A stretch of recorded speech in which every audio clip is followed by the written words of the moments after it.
Uniclac. Pessoal, dando continuidade aqui ao nosso bate-papo sobre esses direitos e deveres individuais e coletivos, aparece pra gente o parágrafo 2º do artigo 5º, né? E ele traz a seguinte recomendação. Os direitos e garantias expressos nesta Constituição não excluem outros decorrentes do regime e dos princípios por ela adotados, ou dos tratados internacionais em que a República Federativa do Brasil seja parte. Bom, o que a gente extrai dessa leitura desse nosso parágrafo 2º? Primeiro ponto importantíssimo. Grifo de direitos expressos nesta Constituição não excluem outros. Não excluem outros. O que a gente mata aqui? Que, na realidade, a nossa Constituição traz uma cartilha enorme, extensa de direitos, mas o texto constitucional não esgota o assunto. Nem todos os direitos são previstos na Constituição. Obviamente, a Constituição traz muitos direitos, mas não traz todos os direitos. Essa é a recomendação principal que a gente tira daqui. E nessa linha de raciocínio, concluímos que essa lista de direitos apresentada na nossa Constituição é uma lista exemplificativa. Não devemos entender a lista como uma lista taxativa ou, em algumas provas, assim examinadores apontam, uma lista exaustiva, ou até mesmo quando num perfil, né, mais criterioso, questões num campo, uma complexidade maior, uma lista de números clausos. Não, nada disso. Não é taxativa, não é exaustiva, não é uma lista de números clausos. Anotei. A nossa lista de direitos é uma lista exemplificativa. Lista exemplificativa de direitos. Tá? E a ideia de ser uma lista exemplificativa é que, ó, não taxativa, não, deixa eu colocar aqui melhor, não taxativa, não exaustiva, nada disso.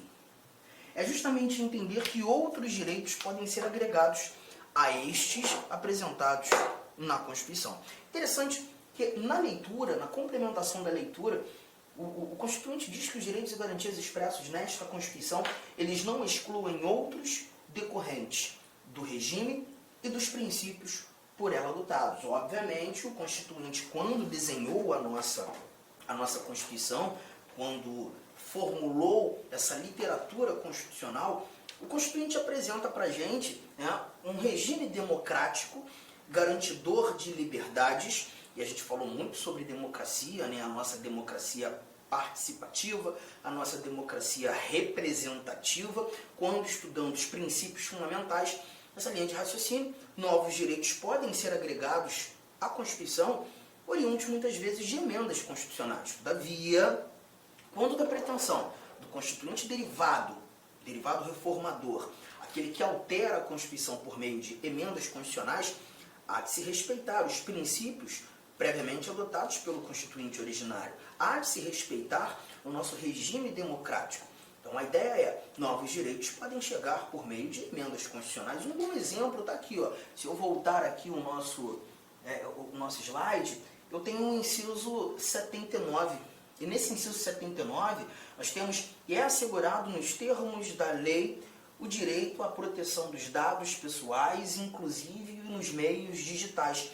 Esse inciso 79 não é uma redação original da Constituição de 88, assim como o 78. Né? A todos, no âmbito judicial e administrativo, são assegurados a razoável duração do processo e os meios que garantam a celeridade de sua tramitação. Então a gente verifica nessa linha aqui, essas informações, que a proteção de dados, direito fundamental, e a razoável duração dos processos, sejam eles processos judiciais, sejam eles processos administrativos, foram orientações inseridas por meio de emendas constitucionais.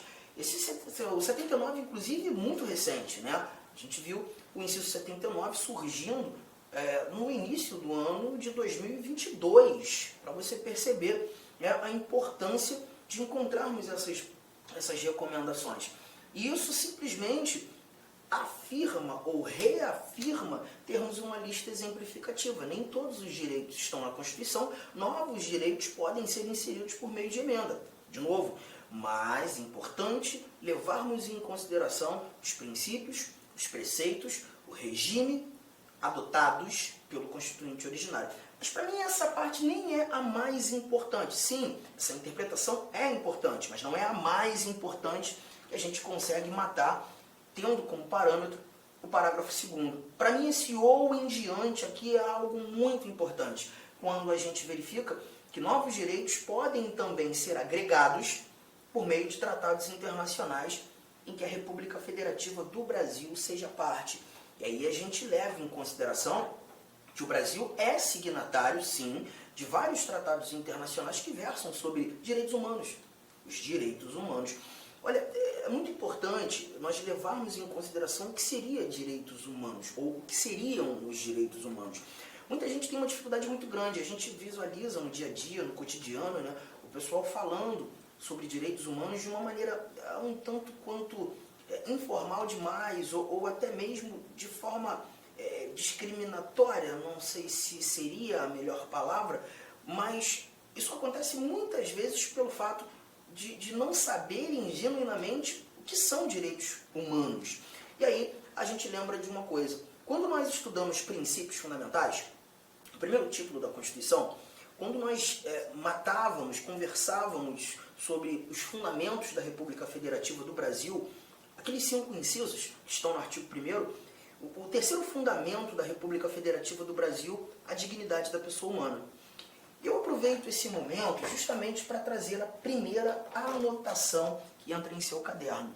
O princípio da dignidade da pessoa humana, nós já havíamos falado isso, é o princípio basilar dos direitos fundamentais. É o princípio basilar dos direitos fundamentais. E quando nós falamos desses direitos fundamentais, aparece a dignidade da pessoa humana.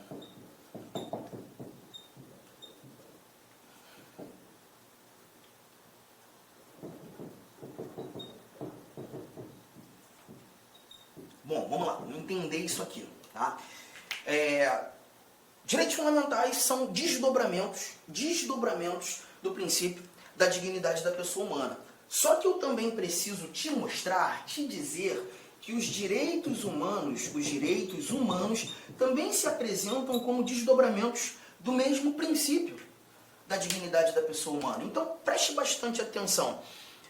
Vou ter que trazer um exemplo, né, de um ato internacional muito importante nessa conjugação. Por exemplo, quando nós falamos... Oi, alô? Ah, então beleza. Tá, show de bola. Obrigado, irmão. Valeu.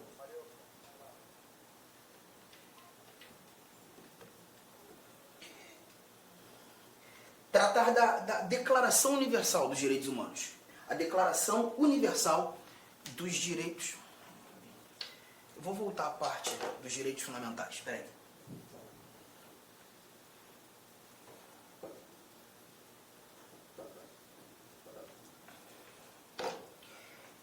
E tendo como parâmetro os direitos fundamentais, fazendo esse link, a dignidade da pessoa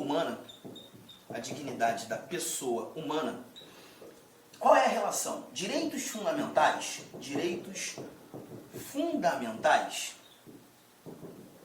são desdobramentos desse princípio. Tudo bem? Até aqui?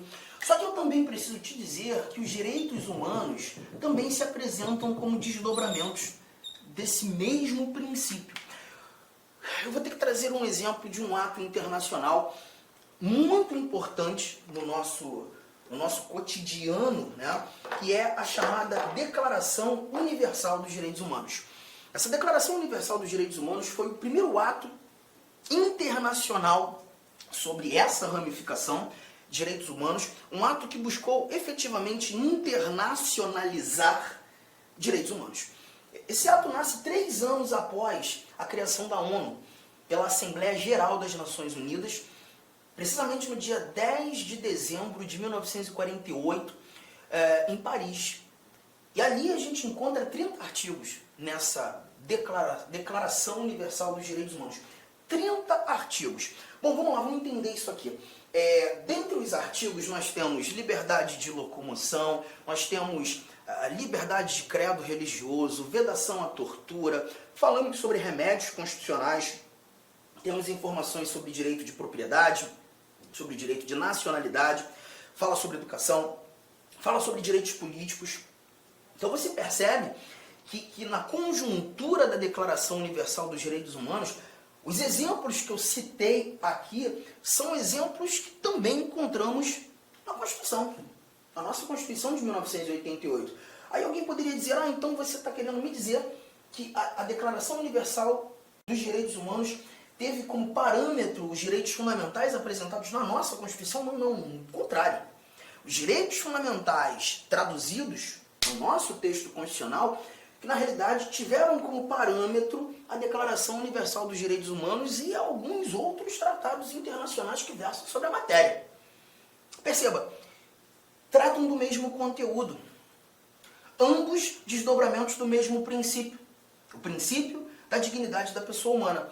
Então não há diferença? Há diferença, mas a diferença não está no conteúdo, na matéria. A diferença, ela está na aplicabilidade, porque quando tratando dos direitos fundamentais, nós verificamos aplicabilidade nacional. Aplicabilidade nacional. Os direitos fundamentais são apresentados em constituições e terão aplicabilidade no território daquele determinado Estado soberano. Os direitos humanos, por sua vez, já apresentam para a gente aplicabilidade universal. Então a gente está verificando aqui facilmente que nós temos na realidade desdobramentos do mesmo princípio, mas com aplicabilidades distintas. É por isso que tratados internacionais versando sobre direitos humanos podem agregar valor aos direitos fundamentais apresentados na nossa Constituição. Isso mais uma vez, ratifica a ideia que a nossa lista de direitos prevista na nossa Constituição não é uma lista taxativa, não é uma lista fechada, não é uma lista exaustiva, é uma lista aberta, é uma lista exemplificativa. Bom, fizemos essa correlação, né? E aí me aparece o parágrafo 3º do nosso artigo 5º. Queria que você anotasse essas informações são extremamente importantes para todos nós.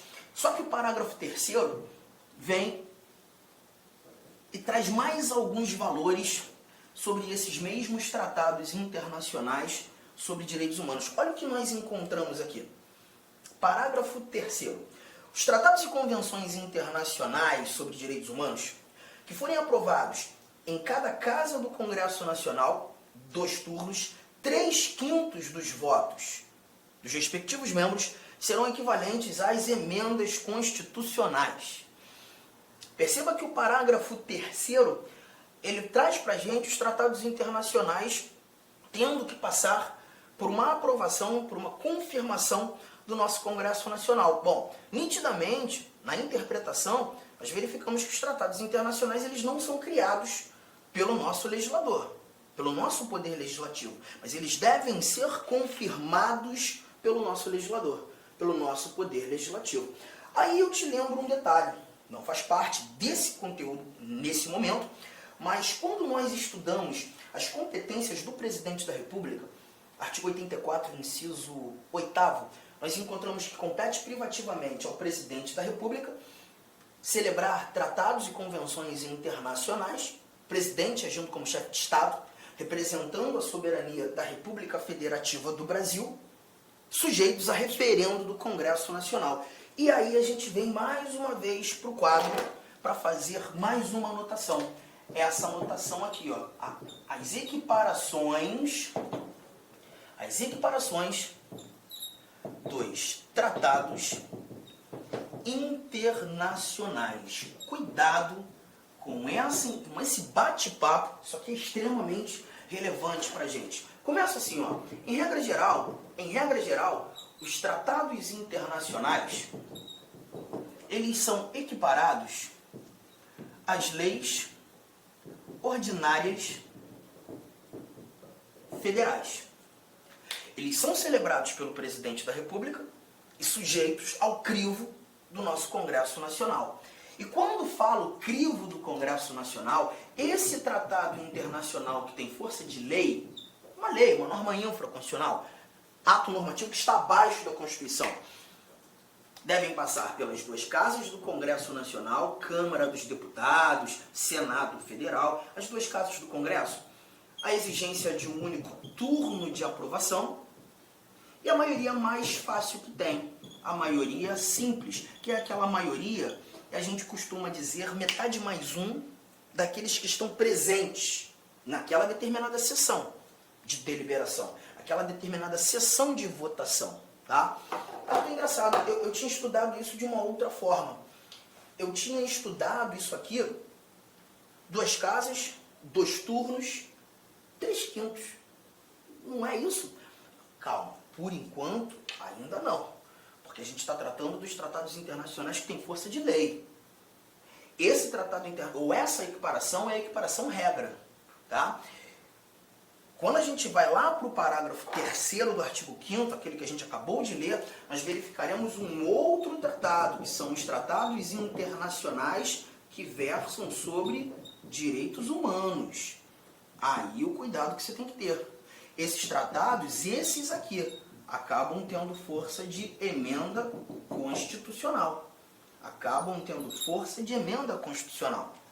E aí sim, se você busca dar força de emenda, se esse tratado vai ter força de norma constitucional, não de uma lei qualquer, se esse tratado vai estar lá junto aos dispositivos da Constituição e não abaixo da Constituição, aí o processo de aprovação ele é diferente. A exigência, sim, passar pelas duas casas do Congresso, de novo, Câmara dos Deputados, Senado Federal, a exigência de 2 turnos de votação em cada uma dessas casas e a exigência de uma maioria diferente, que é a tal da maioria qualificada em 3/5 de votação.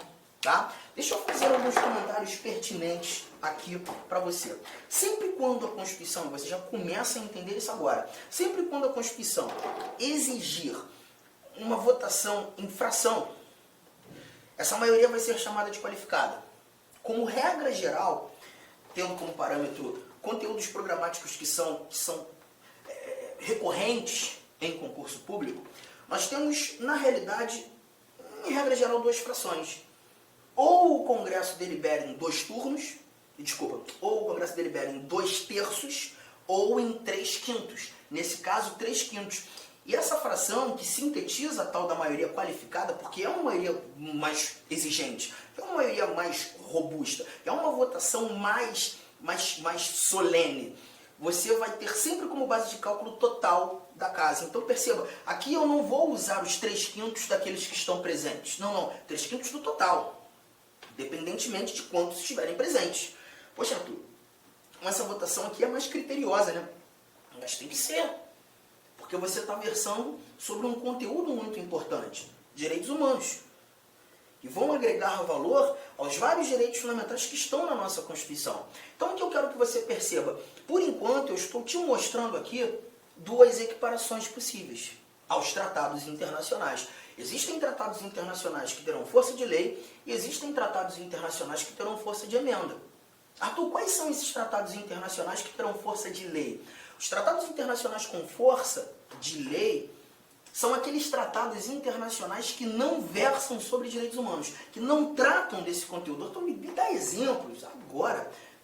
Pensa assim, imagine você ter o presidente, daqui a alguns meses, participa de uma conferência internacional, os países do Mercosul, e nessa conferência fica consignado que os países participantes do Mercosul agora têm um efetivo livre comércio. Tá? Inicialmente eu quero pedir licença aos seus estudos, pois interrompi, mas esse vídeo é um vídeo demonstrativo do nosso curso completo, ponto a ponto, 100% focado no concurso de Astolfo Dutra do município para o cargo, para o cargo especificamente de guarda municipal, tá certo? Cara, vem estudar com a gente. Essa aula é uma aula demonstrativa, nós colocamos aí apenas 150 vídeos, nós temos muito mais vídeos, eu tenho certeza, mas certeza absoluta, se você cumprir a nossa metodologia, o nosso personal coach, aqui na Lá Concurso você vai ter uma metodologia chamada Personal Coach. Personal